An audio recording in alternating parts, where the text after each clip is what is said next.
आज हमने सुबह जो एक्सरसाइज की वो आपके लिए ला रहे हैं। पेट और कमर को कम करने के लिए आज सारी जितनी एक्सरसाइजेज मैंने की हैं वो सारी पेट और कमर को कम करने के लिए हैं। अगर हम रोज़ इस एक्सरसाइज को करेंगे तो पेट और कमर ज़रूर से ज़रूर कम होगा, नहीं तो आप मेरा नाम झूठ ही रख दीजिएगा।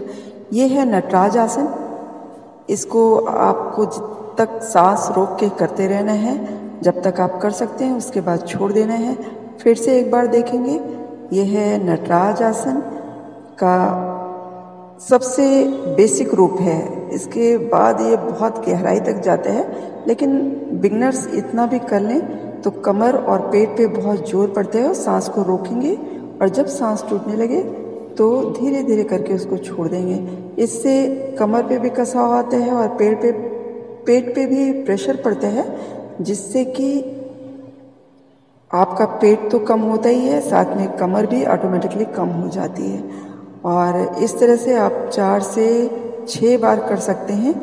जितनी बार आप लेफ़्ट से करेंगे उतनी बार ही आप राइट से करें, नहीं तो इम्बैलेंस होगा कि आपने 3 एक तरफ से किया, 4 एक तरफ से किया, तो वो ठीक बात नहीं है। जितना भी करें, 2-2 करें तो दोनों तरफ से करें, 1 करें तो दोनों तरफ से करें, लेकिन कम से कम 5 बार दोनों तरफ से करें तो अच्छा रहेगा। और इस तरह से आप ये नटराज आसन, सांस रोकना है जब हाथ ऊपर जाएगा और दूसरा पाँव पकड़े रहेंगे और फिर आगे आ जाएंगे सांस को छोड़ते हुए। अब हम दूसरी एक्सरसाइज करेंगे। दूसरी एक्सरसाइज भी पेट को कम करने के लिए ही आसन है। बहुत अच्छा आसन है और इसको कहते हैं भुजंग आसन। भुजंग आसन, त्रियक भुजंग आसन करेंगे हम। एक होता है भुजंग आसन जो सीधे सिर्फ हम सर को उठा लेते हैं ऊपर को, लेकिन ये त्रियक भुजंग आसन है। इसमें हमको पीछे अपने एड़ी को देखना पड़ता है, पैर की एड़ी को देखना होता है, और फिर सीधे ले आएंगे, फिर सांस छोड़ के आगे आ जाएंगे और फिर पीछे जाएंगे सांस रोकते हुए। इसी तरह से क्रम में हम दोहराएंगे। नीचे थोड़ा सा जाके रेस्ट करेंगे और उसके बाद फिर गर्दन को ऊपर रखेंगे, और जब गर्दन ऊपर रखेंगे तो सांस रोकेंगे, फिर सांस को छोड़ के थोड़ा सा रेस्ट करते हुए पीछे को जाएंगे और सांस छोड़ते हुए आगे आ जाएंगे। फिर सांस लिया, फिर सांस रोक के पीछे जाएंगे और सांस छोड़ते हुए धीरे धीरे आगे को आ जाएंगे। तो इस तरह से जब हम आगे आएंगे तो सांस छोड़ेंगे, और जब पीछे को जाएंगे तो सांस को रोक लेंगे। और ये त्रियक भुजंग आसन था। अब इसके बाद हम करेंगे धनुरासन। धनुरासन का भी ये बेसिक रूप है। इसके अलावा जितना हम गहराई में जाते जाएंगे तो धनुरासन और भी ज़्यादा पैर को ऊपर उठाएंगे, लेकिन ये बिल्कुल बेसिक है जो घर की हर महिला कर सकती है, हर लड़की कर सकती है।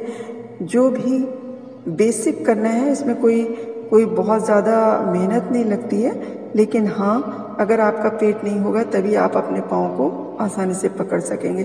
थोड़ी सी प्रैक्टिस के बाद पकड़ लेंगे, ऐसा नहीं है। जब आप पीछे पाँव को पकड़ रहे हैं और अपनी गर्दन को उठा रहे हैं, उस समय सांस को रोके रखना है।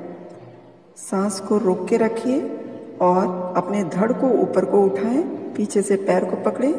फिर जब सांस टूटने लगे तो धीरे धीरे करके नीचे को आ जाएं। दोनों पैरों को सीधा करके रिलैक्स करेंगे। थोड़ी देर आप रिलैक्स करें, क्योंकि जो मांसपेशियां थक गई हैं उनको थोड़ा सा रिलैक्सेशन के लिए आपको आराम करना ज़रूरी है। अब क्या करेंगे, पलट जाएंगे, पीठ के बल हो जाइए। अब हम करेंगे भू नमन आसन। भू नमन आसन के लिए आपको क्या करना है, पहले बैठ जाइए पेट के बल। उसके बाद आप साइड से लेट के नाक को टच करेंगे ज़मीन पे, सांस को रोकते हुए और सांस छोड़ते हुए ऊपर। इसी तरह से दूसरी साइड को भी करेंगे। सांस रोकते हुए नीचे को जाएंगे और सांस को छोड़ते हुए धीरे धीरे ऊपर आ जाएंगे। इसी तरह से जब तक आप सांस ना टूटे आप कर सकते हैं, तब तक नीचे को जाएं और उसके बाद सांस टूटने लगे तो ऊपर आए। इसका फ़ायदा ये होता है कि इससे आपकी कमर और पेट दोनों की चर्बी इससे भी घटती है। आज मैंने जितने भी मैं आसन कर रही हूँ ये सारे ही पेट की चर्बी और कमर की चर्बी को घटाने के लिए बहुत उपयोगी आसन है और बहुत आसानी से घर में हो जाने वाले आसन हैं। आपके पास अगर 5-10 मिनट भी टाइम निकलते हैं सुबह तो काफ़ी है। इन आसनों को ध्यान रखें कि खाना खाने के बाद नहीं करने हैं, खाना खाने से पहले ही करना है। अगर आप सुबह नहीं कर सकते तो शाम को जब खाना मतलब दोपहर में लंच के बाद 4-5 घंटे ज़रूर होना चाहिए अगर आप शाम को इसको करते हैं तो। अब थोड़ा सा रिलैक्स करेंगे, आगे को अपने सर को झुका के रिलैक्स किया। अब हम सामने की तरफ आके बैठेंगे और लास्ट में क्या करना है, हमको शशांक आसन करने हैं, खरगोश आसन करना है जो शशांक आसन होते हैं। ये रिलैक्सेशन के लिए बहुत ज़रूरी है। जो भी आप अपने शरीर के साथ करते हैं, इधर मोड़ना उधर तोड़ना, तो जब हम शशांक आसन करते हैं तो इससे हमारी पूरी शरीर को बहुत आराम मिलता है और लास्ट में ये आप ज़रूर कीजिए। अच्छा, आज के लिए बस इतना ही। Bye bye, take care.